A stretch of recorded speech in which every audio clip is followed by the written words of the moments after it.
ஆண்டவராகிய இயேசு கிறிஸ்துவின் நாமத்தினாலே உங்களுக்கு என்னோட அன்பின் வாழ்த்துக்கள். இன்றைய நாளின் தியானத்துக்காக தெரிந்து கொள்ளப்பட்ட வேத வசனம் யோவான் எழுதின சுவிசேஷம் 2வது அதிகாரம் 9வது வசனம்.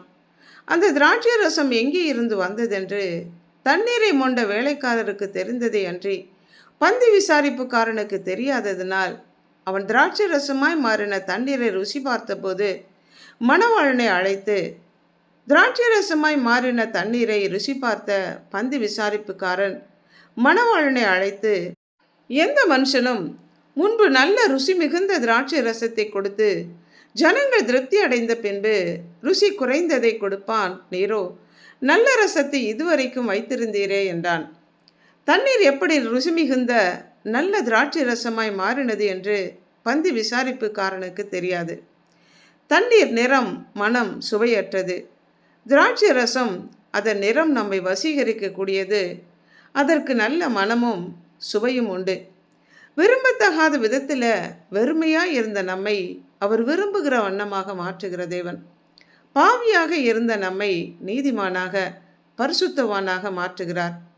மண்ணோடு ஒட்டி கொண்டிருந்த நம்முடைய ஆத்துமாவை அவருடைய வசனத்தின்படி உயிர்ப்பித்து சுத்திகரித்து அவருடைய பிள்ளைகளாக மாற்றுகிறார்.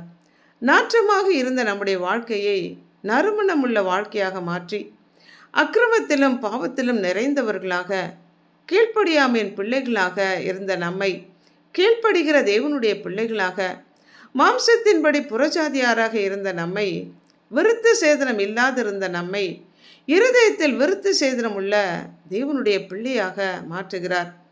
அந்நியர்களாக, தேவனற்றவர்களாக, நம்பிக்கையற்றவர்களாக இருந்த நம்மை தேவனுடைய சந்ததியாக, கிறிஸ்துவுக்கு தூரமாக இருந்த நம்மை கிறிஸ்துவுக்குள்ளாக கொண்டு வந்து விட்டாரே. அந்தகாரமாக இருந்த நம்மை பிரகாசிக்கிற ஒளியாக, சாத்தானின் அதிகாரத்திலிருந்து நம்மை தேவனிடத்திற்கும் ஒளியின் ராஜ்யத்திற்கும் அவருடைய குமாரனுடைய ராஜ்யத்திற்கும் பரிசுத்தவான்களுக்கு உரிய இடத்தை நாம் பெற்றுக்கொள்ளும்படிக்காக கிருபை கொடுத்தாரே. பலவீனமாக இருந்த நம்மை கிறிஸ்துவுக்குள் பலவானாக, சாபமாக இருந்த நம்மை ஆசீர்வாதமாக, ஆசீர்வாத வாய்க்காலாக மாற்றினாரே. பாரம் சுமந்து தவித்த நமக்கு இளைப்பாறுதல் அளித்து அநேகரை இளைப்பாறுகிற இடத்திற்கு கொண்டு வருகிறவர்களாக நம்மை மாற்றினாரே. தேவனுடைய கிருபைகளை என்னவென்று சொல்வது? தண்டனைக்கு உரியவர்களாக இருந்த நம்மை மீட்டெடுத்து அவருடைய புண்ணியங்களை அறிவிக்கும்படி தெரிந்து கொள்ளப்பட்ட சந்ததியாக, ராஜரீகமான ஆசாரிய கூட்டமாக, அவருக்கு சொந்த ஜனமாக, பரிசுத்த ஜாதியாக நம்மை மாற்றினாரே. குயவனின் கையில் உள்ள களிமண்ணை போல அவருடைய கரத்தில் நம்மை அர்ப்பணிக்கும் போது அவருக்கு உகந்த பாத்திரமாக நம்மை வணைந்து உருவாக்கி பிரயோஜனமுள்ள பாத்திரமாக மாற்றுகிற தேவன். இந்த தேவனுடைய கரத்தில் நம்மை அர்ப்பணிப்போமா? ஜெபிப்போம்.